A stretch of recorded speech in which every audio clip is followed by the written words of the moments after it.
नमस्कार. माणसाच्या जीवनातील कटू सत्य मी आपणासमोर मांडत आहे. देवाने आपल्या शरीराची रचनाच अशी केली आहे की आपण स्वतःची पाठ थोपटू शकत नाही आणि स्वतःला लाथही मारू शकत नाही. म्हणूनच माणसाला आपल्या जीवनात हितचिंतकांची आणि निंदकाची सुद्धा आवश्यकता आहे. आयुष्यात असे लोक जोडा की जे वेळ आल्यावर तुमची सावली आणि वेळेला तुमचा आरसा बनतील, कारण आरसा कधी खोटं बोलत नाही आणि सावली कधी साथ सोडत नाही.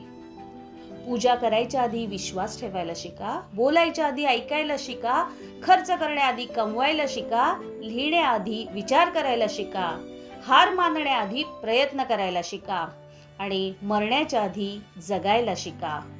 जीवनात एवढ्याही चुका करू नका की पेन्सिलीच्या आधी रबर संपेल आणि रबराचा इतकाही वापर करू नका की जीवनाच्या अगोदर कागद फाटून जाईल. जीवन जगत असताना संगत ही खूप महत्वाची आहे. आपलं वय व पैसा यावर कधीच गर्व करू नका, कारण ज्या गोष्टी मोजल्या जातात त्या नक्कीच संपतात. माणसाच्या जीवनाचं अंतिम सत्य मृत्यू आहे आणि मृत्यूनंतरचे कटू सत्य म्हणजे पत्नी ही दरवाजापर्यंत असते, समाज हा स्मशानापर्यंत असतो आणि कर्म ही मोक्षापर्यंत आहेत. जिच्या उदरात जन्म होतो ती माता आणि जिच्या उदरात असते ती माती, यातील वेलांटीतला फरक म्हणजेच माणसाचे जीवन. जन्म दुसऱ्याने दिला, नाव दुसऱ्याने ठेवले, शिक्षण दुसऱ्याने दिले, रोजगार दुसऱ्याने दिला आणि शेवटची आंघोळ सुद्धा दुसरेच घालणार.